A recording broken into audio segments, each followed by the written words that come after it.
అయితే ప్రియ దేవుని బిడ్డలారా ఆలకించమని కోరుతూ ఉన్నాను. ఈ ప్రాంతంలో ఉన్నటువంటి వారికి ఈ ఉదయకాలమే ఈ వీధుల్లో తిరుగుటకు కలిగినటువంటి కారణం ఏమిటనగా, యేసుక్రీస్తు ప్రభువారు యెరూషలేము ప్రాంతంలో ఆయన సంచరిస్తూ ఉన్నప్పుడు ఒక గ్రామంలో కట్టబడినటువంటి గాడిదను ఆయన శిష్యులకు తెలియజేసి దాని కట్టులను విప్పమని ప్రభు తెలియజేసిన ఈలాగా మేము ప్రకటిస్తున్నకు కలిగినటువంటి కారణం ఏమిటనగా, నజరేయుడైన యేసుక్రీస్తు ప్రభువారు మానవాళి జీవితంలో కలిగినటువంటి బంధకమైనటువంటి కట్లను, ప్రతి విధమైనటువంటి కట్లను ఆయన విడుదల చేయడానికి విమోచకునిగా, సమాధానకర్తగా ఆయన ఈ లోకానికి వచ్చాడు. అందుని బట్టి దేవునికి మహిమ కలుగును గాక. హల్లెలూయా. ఆయన ప్రభావం బట్టి ఆయనకు మహిమ కలుగును గాక. ఆయన విమోచకరమైనటువంటి దేవునికి మహిమ కలుగును గాక. 3 విషయాలు. మొదటిదిగా ఆయన కట్టబడినటువంటి గాడిదను ఆయన ఏర్పాటు చేయడానికి ఇష్టపడి ఉన్నాడు.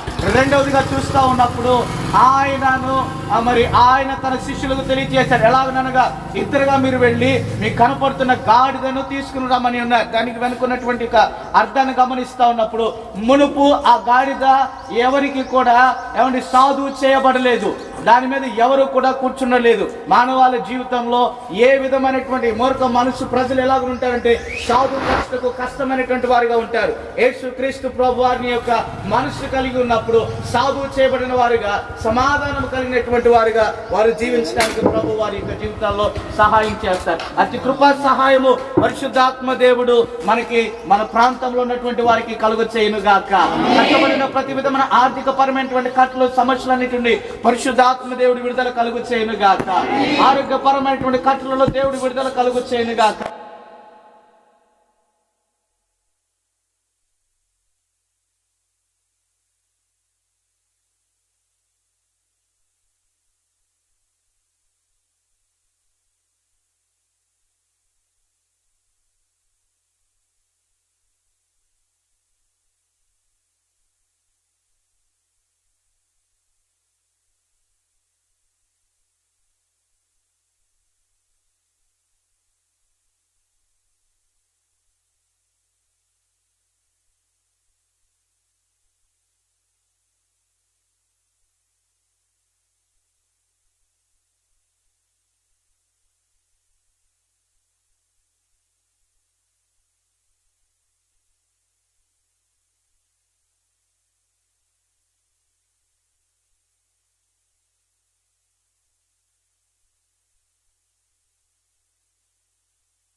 మీరు నిత్యము ఉంచుదురుగా కను ప్రార్థిస్తారు.